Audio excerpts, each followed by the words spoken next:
Windows of opportunity are everywhere, and New Orleans is a welcoming city that promises to reward those who can see them.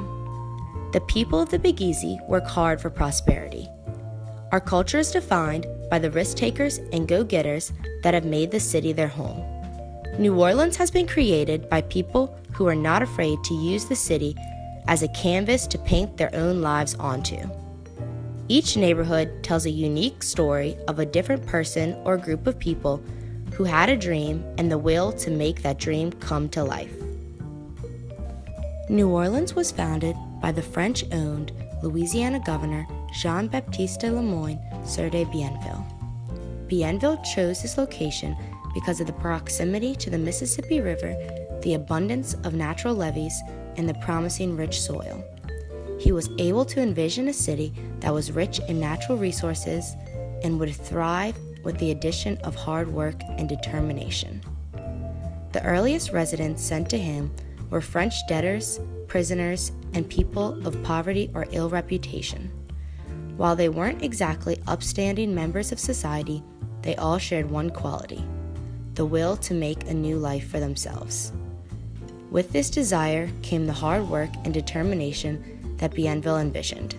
The French legacy, later coupled with Spanish and American influence, can be found in the oldest New Orleans neighborhood, the French Quarter. It is especially prevalent in its architecture and culture, often bound together by cast iron balconies. The French Quarter is home to artists, musicians, entrepreneurs, investors, and many others who believe in themselves and their city.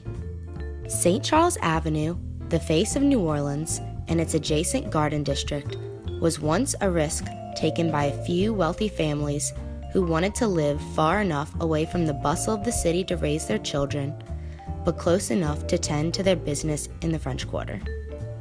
While they knew that creating a separate neighborhood could seclude and isolate them, they hoped that they would be setting a trend for others with similar values.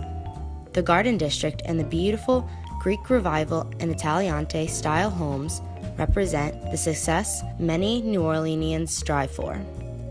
Those early New Orleanians, like their ancestors before them, saw an opportunity and seized it. Their dream of a utopia eventually became what is today one of the most desirable and historic neighborhoods in New Orleans. A more modern window of opportunity can be recognized in Mid-City. Embraced for its central location between the lake and the river, and connected to Uptown and the Quarter by streetcar, Mid-City is loved by locals. A common sight in Mid-City are shotgun houses. Developed for practicality, but continued for sentiment, thousands of these shotgun homes were destroyed by Hurricane Katrina. Many proclaim the neighborhood, along with the rest of the city, would never rebound. The resilience of the Mid-City residents proved the naysayers wrong. The local entrepreneurs and small business owners took the risk of reopening and rebuilding. Their success was possible because of the multitude of locals who supported these businesses despite their own personal struggles. Homeowners and investors refused to knock down the historic houses. Instead, they refurbished and trusted that locals would buy.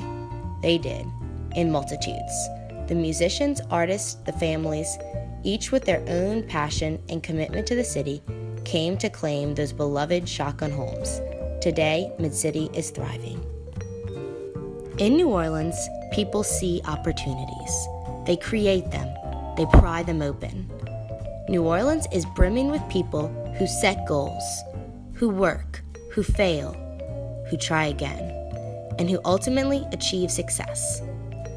The Crescent City and its people benefit from a multitude of opportunities because they choose to look through the windows around them.